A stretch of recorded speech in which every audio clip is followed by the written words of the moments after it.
Alrighty guys, the 5.2 live stream happened earlier today, and what we thought would be a filler patch turned out to be not so the case.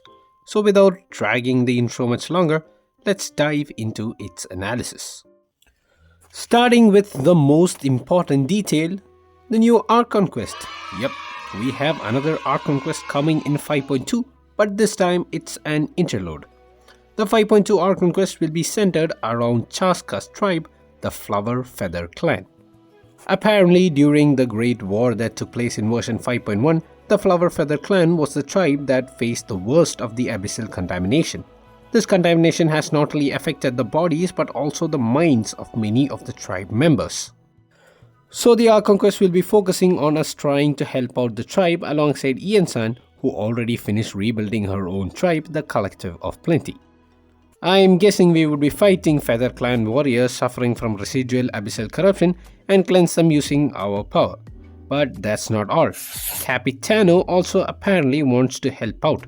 Maybe he is having major Kandrian flashbacks. Anyways, where there is Capitano, there must be massive lore. We know how the next main Archon quest will probably be centered around Capitano and his deal with Ronova, as well as the battle with his final foe. So maybe this Archon quest might also be an opportunity for us to get to know some details about his deal with Ronova and also who or what this final foe could be. During the trailer, there are two dialogues which Capitano says. Number 1, before the final moment arrives, we must fight harder than ever. Which is such a fitting dialogue for an interlude. It probably means Capitano wants to do all that is possible to prevent Natlan from turning into another Kandria. But at this point, the build-up for Natlan's final battle is crazy, like the wait is just going to be unbearable. The second dialogue Capitano says is, 500 years later, it's resurfaced again. Well, he could probably be talking about the Abyss, but it doesn't seem clear why there would be the need for such a dialogue, given how the Abyss already resurfaced a while ago. So maybe he could be talking about something else. Maybe the black tide that the 6 heroes fought against. But that again is just the Abyss. Then could it be that what resurfaced again after 500 years is the curse of immortality? I can't actually see how this would come into play in Natlan unless the heavenly principles are involved. So it is quite possible I am wrong and Capitano is referring to the Abyss itself because he is looking over to the new Abyss-ridden area, Ochka Natlan, while saying this dialogue. Speaking of Ochka Natlan, this is one of the new areas we get to explore in 5.2 alongside the tribal areas of the Flower Feather clan and Masters of the Nightwind. Ochka Natlan, also known as the Cinder City, was an ancient civilization ruled by Ochkan, and it is located to the north of the Flower Feather clan. Ochkan was a tyrant and the king of Ochka Natlan, which was built by the followers of Xbalanque. But now it has become a restricted area due to its abyssal contamination. Many hunters who have gone here in search of Saurian relics have never returned, and so the Flower Feather clan often sends patrols to make sure no one enters Ochka Natlan. What's most interesting about Ochka Natlan is a mysterious evil dragon who harbors deep hatred towards humans. In this short fight scene shown in the livestream, the dragon is described as the dragon of the city of flowing ash, the Tainted One. This essentially means dragon of the Cinder City, but Tainted One could be referring to either abyssal corruption or the Flame Lord's blessing, or both. Now initially this dragon reminds us of Ngobu, who was a normal Kukasaur who had the Flame Lord's blessing like Little One, but was also exposed to the abyssal corruption, which resulted in the Kukasaur turning into a dragon and living for over 500 years. Now I am not saying that this dragon could have been a Kukasaur like Ngobu, but this dragon could be the first actual dragon from back then and not a modern day Saurian. If that's the case, then the Tainted One does not refer to the Flame Lord's blessing, but probably refers to this dragon being corrupted or tainted by the Abyss.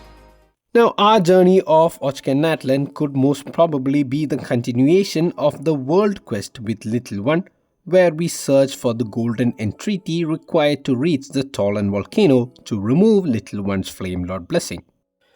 These golden entreaties are said to be 4 in number, created after the dragon's white eyes were split into 2 by man's sword.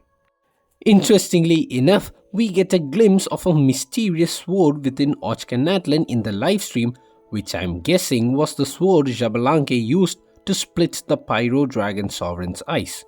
So we should be getting more lore on Xbalanque and Geocoatl in this quest, and maybe by the end of this world quest chain in future versions, we might even be able to see the Pyro Dragon Sovereign back in a reincarnated form. Now in the previous world quest with Little One, we often hear voices of the Sage of the Stolen Flame, Vaxaklahun Ubakan, who refers to us as the Chosen of Dragons. Since it has not been confirmed that Vaxaklahun Ubakan is actually dead, it could be possible that in the upcoming world quest we might even get an appearance of the Sage of the Stolen Flame himself. Well, given that he is alive, of course. We also get introduced to a special companion, Kokuik, who is able to clear abyssal contamination and even help us track down this evil dragon. Given that this mysterious companion is able to cleanse abyssal contamination, it would only mean that this particular little thingy is so full of elemental energy which can counter the abyss. In 5.2, we also get 2 new saurians, the Cucusaurs and the Ictomisaurs. The Cucusaurs can fly just like Chaska, while the Ictomisaurs can jump really high, similar to Ororon. The Ictomisaurs are also capable of seeing hidden things or pathways and can even extract information from graffitis to create special objects. There is also a brand new boss fight, Tenebris Papilla, which is an abyss monster. Now this abyss monster looks like an evolved form of the abyss ward we fought back in 5.1. And while these abyss wards were able to transform or mimic into monsters like Hilichols, this Tenebra Papilla boss monster is able to mimic other boss monsters by corroding the ley lines and reading the memories stored within them. Apart from all these, we also have a bunch of other events, of which this particular Natlan event called Iktomi Spirit Seeking Scroll is set to reveal lore about the Mar Jivari. Finally, after so long, we are getting some solid info on Mar Jivari, and I think the fact that this is coming from a Natlan event should confirm that Mar Jivari is actually located in Natlan itself. But I'm not really a fan of such massive lore being hidden inside a limited event, but yeah, something is better than nothing. Anyways, that's it you guys, that's all the info I think we could get lore-wise from the livestream.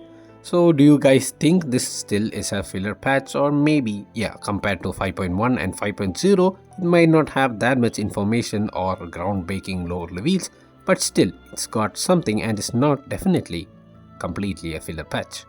Well, that's it guys, this was just a quick video. I will see you for the real videos next time. Bye bye.